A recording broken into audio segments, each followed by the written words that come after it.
Passing the Torch. Written and told by Kiefer Adams. Boco, the Metropolitan Vickers diesel, was the kindest engine you could ever meet.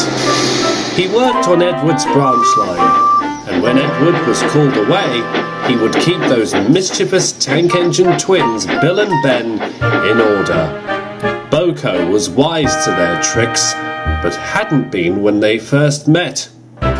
Recently, Boco had been working hard at the clay pits after a visiting diesel had been sent away due to teething troubles. The Fat Controller, however, realised that there was more potential to Boco than first thought, and when he told him the news of a change, Boco was not going to like it. One morning, after he was told the news, Boco went to see Bill and Ben, who were bickering as usual. "Good morning, lads," called Boco. "Do you mind if I have a couple of minutes of your time?" "Is something wrong?" asked Bill. You might say that," sighed Boco.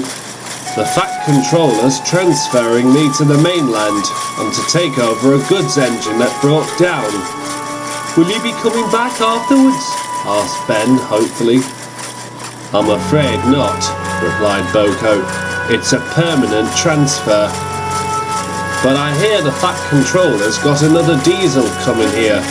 Hope he's more friendly than that diesel." Before Bill and Ben could say anything else, Boco left the yards to tell Edward the news. "It's not fair," sighed Bill as they continued working at the clay pits. "We've always worked well with Boco. Maybe it's because we frightened him when we first met," sighed Ben. The twins remembered all too well that they'd removed their nameplates and thought Boco had taken their trucks.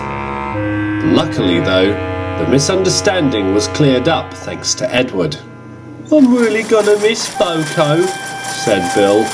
"Not as much as I'll miss him," said Ben. "But I'll miss him more," sobbed Bill. "No, I'll miss him more," whimpered Ben.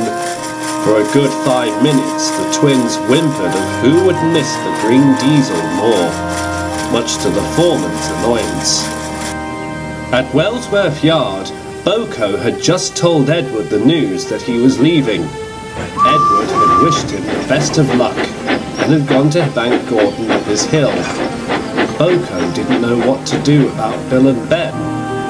He had looked after them for so long, he never thought about asking another engine besides Edward to help him. Just then, Boco spotted Mavis, the Farquhar Quarry Company's diesel, being refueled in the corner of the yard. "Hello, Mavis," called Boco. "Boco," said Mavis, "what brings you here?" Boco quickly explained the situation.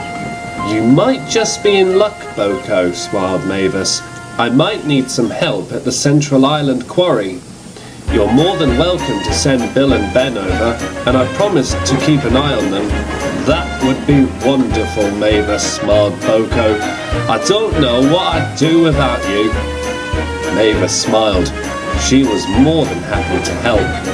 On Boco's last day on the Fat Controller's railway, Bill and Ben came to Wellsworth Yard to see him off. "Bill, Ben, it's been an absolute pleasure working with you," said Boco. "Despite how we met, of course." The twins chuckled. "You know you're going to be working with Mavis from now on, don't you?" "Of course," said Bill. "We don't mind at all." "We're going to miss you, Boco," said Ben. "Hope you have a safe journey." "And a new beginning," added Bill. "Thank you," said Boco appreciatively. "Well, I'd best get going. The mainland awaits." Boco, the Metropolitan Vickers Type 2 diesel, revved his engine and left the yards. Bill and Ben whistled non-stop until he was out of sight. Mavis was as good as her word.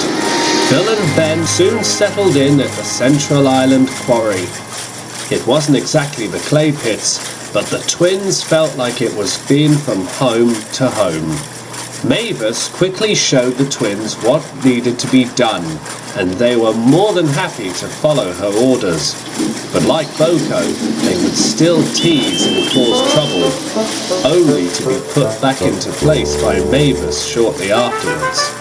It reminds me of a time when a dockyard diesel came to the quarry. I mustn't say anything more, unless you know which story I'm referring to.